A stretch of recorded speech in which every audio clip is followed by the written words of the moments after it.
విషయమును నాన్నగారికి ఉన్న పేరు గురించి చాలామందికి తెలుసు, కానీ నాకు సంతోషం కలిగించే అప్పటికి స్థాయికి మించిందని ఉక్కిరి బిక్కిరైపోయి కంగారు పడిపోయిన మాట ఒకటి ఉంది. అమ్మో ఈ మాటకి నేను తగనని భయపడిపోయి, ఓసారి విశాఖపట్నంలో వివాహమైన కొత్తలో డాడీ అసలు మేము చెప్పకుండా మాకేం తెలియకుండా వచ్చేసారు. సడన్గా ఇప్పుడు వస్తే ఫోన్ చేసి వస్తారు కదా, వస్తానరా అని సైలెంట్గా వచ్చారు. నేను నా భార్య యానం సభలకు వెళ్ళటానికి తయారయ్యాం. ఆల్మోస్ట్ ఇక తాళం వేస్తున్నాం అనమాట, బ్యాగులతో రెడీ కూడా సూట్ కేసులతో. ఎవరో తలుపు కొట్టేటప్పుడు తీస్తే డాడీ ఉన్నాడు. యాక్చువల్ డాడీ వస్తే సంతోషం వెల్కమ్ చేయాలి కదా, మేము క్వశ్చన్ ముఖం పేస్తూ ఉన్నాం. ఏంట్రా అన్నాడు సీరియస్. చెప్పకుండా వచ్చా వెళ్ళిపోను అయితే అన్నాడు.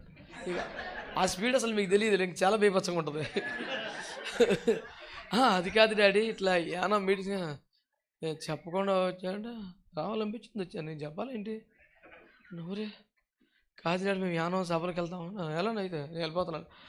అలా కాదు డాడీ నువ్వు కూడా మాతో వస్తే పదా అన్నాడు. అంటే వస్తాడు అనుకోలే మేము. ఇక ఈ అమ్మాయి నా పెద్ద నేను మటుకు వెళ్దాం అని రకరకాలుగా అంత టైమే ఒక నిమిషంలో ఎన్ని ఆలోచనలు జరుగుతున్నాయి. సరే వస్తా పదా అన్నాడు. జస్ట్ బాత్రూమ్కి వచ్చి పదా అని చెప్పి అన్నాడు. తీసుకెళ్ళిపోయాం. ఒక మంచి లాడ్జీ ఇచ్చారు నేలపల్లి శాంసన్ గారి సభలో యానంలో. ఇక డాడీ ఉన్నారు కదా, నేను పెద్దవాళ్ళు ఉన్నారు కదని, నాన్నగారు వచ్చారు కదా, నాన్నగారు కొంచెంసేపు ఇవ్వండి ఆ తర్వాత నేను చెప్తానులే అని చెప్పేసి ఆయన మీ నాన్నగారండి అయ్యి బాబోయ్ అని ఆయన సంతోషపడిపోయి ఆయన వాడిని బాగా చెప్తున్నాను. వజ్రం లాంటి కొడుకురు కన్నా దైవ సేవకుడు మన మధ్యలో ఉన్నారు, వారు కొద్ది నిమిషములు మాట్లాడాక అప్పుడు జపనే గారు వాక్యం అన్నాడు. ఈయన మైకి పట్టుకొని మా డాడీ చాలా చిన్నగా మెల్లిగా మాట్లాడ చాలా ఘాటుగా మాట్లాడతాడు, కానీ ఆ చేమ పచ్చిమిరకాయ స్టైల్ అనమాట. కనపడదు కానీ బేబచ్చని ఘాటు ఉంటుంది. చాలా చిన్న స్వరం మైకి పట్టుకొని అందరికీ వందనాలు. ఇది కొంచెం ఉప్పు ఎక్కువైంది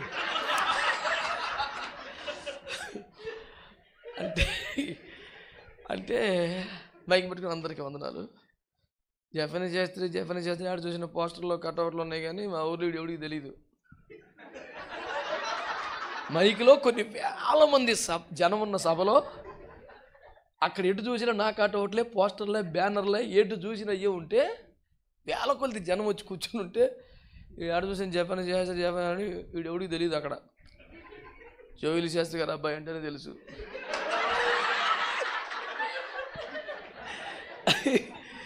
జపనీ శాస్త్రి అంటే ఎవడికి తెలియదు, మా ఊర్లో ఏలూరులో కూడా ఎవడికి తెలియదు. జోయిలి శాస్త్రి గారు అబ్బాయి అంటే ఎవరన్నా ఆ 2 ఊర్లు తప్ప భూమి మీద ఎక్కడికి వెళ్ళినా జోయిలి శాస్త్రి అంటే ఎవడికి తెలియదు, జపనీ శాస్త్రి గారు నాన్న అంటేనే తెలుసు.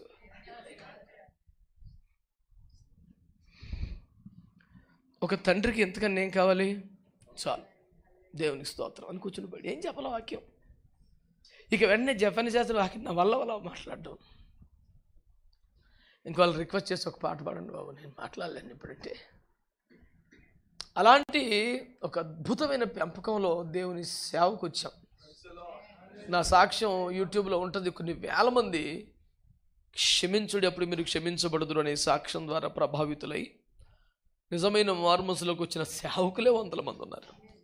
అందులో ఒక మాట అంటాను, దేవుని కృపలో మద్యపానం లేకుండా, సిగరెట్లు లేకుండా, సినిమాలు కూడా లేకుండా, ఏ పాపిష్టి స్నేహాల్లో పడిపోకుండా ఈరోజు వరకు మేము ఉన్నాము అంటే అది మా భక్తి సాధన కాదు, మా తల్లిదండ్రుల పెంపకం అని చెప్పాను. ఆ సాక్ష్యం మొత్తంలో ఫస్ట్ స్టేట్మెంట్ అది. ఇది మా అద్భుతమైన భక్తి సాధన కాదు, వాళ్ళ అద్భుతమైన పెంపకం. దేవునికి మహిమ, తల్లిదండ్రులకి ఈ ఘనత నేను చెప్పాను.